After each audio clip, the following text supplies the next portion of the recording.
Hey, what's going on, guys? I know it's been a minute since I did a video, but here's another video. And today I'm working on a '08 Tundra, doing the suspension work on it. Obviously, I already did the back. That's pretty straightforward. One bolt on the bottom, one nut on top. Pretty straightforward. Uh, Doing the front, I'm halfway through on getting this one done. So basically, what you want to do is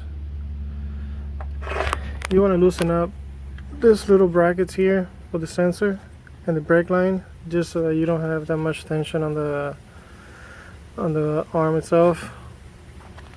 That way you got a little bit more playground without having to stretch too much on it.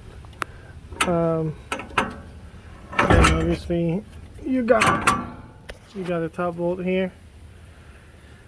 You get that off. I believe that's a 17. Let me see. Oh, 19. Yep, that's a 19. So you take that one out. This is gonna space out a little bit.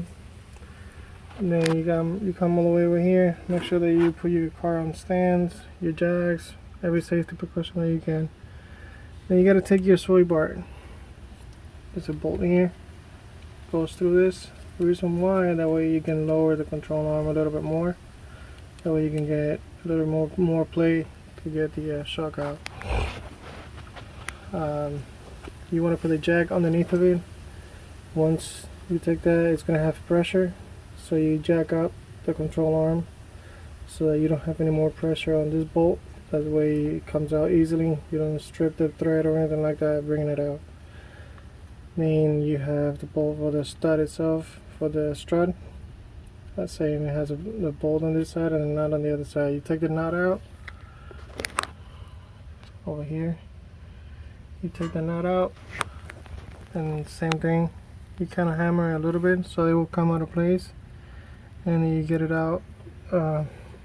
Previous person that did this job kind of stripped the top end of the thread there, because this is the second set of shocks for this truck gets. So you take that bolt out. Same thing. A little pressure on the control arm. That way it'll be a little bit easier to take out. Once you do take it out, you have your 4 bolts on top, 2 here and 2 on the back. The 2 on the back you can get from top. I already took the nuts out of them. So you see it's this one and that one right there. You can get it from on top. With a little extension, it's just a lot easier. And then you got these 2 guys here.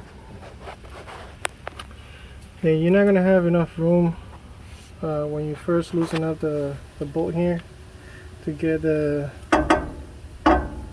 spring or the shock to come out of his pocket. So you got to put a little tension on the sway on the control arm. So to do that, what I did here is, you see that little hole there? See it? I put an extension on it, perfect size. You put your jack arm or your jack, and then you put some pressure on it so you can lower it. You're gonna see that. See that? It lowers. That way you can take the jack out of his hole. And by the time you loosen up the top ones, you can get it out. And I'm pretty sure that once I do that, it's gonna come out kind of inclining it this way, and then it's gonna come out of its hole. And then you just repeat the same process to put it back in. Should be pretty straightforward. It's just that in Florida with the sun, it takes a toll on you. But anyway, guys, that's what it is for a Tundra from shocks, from struts replacement.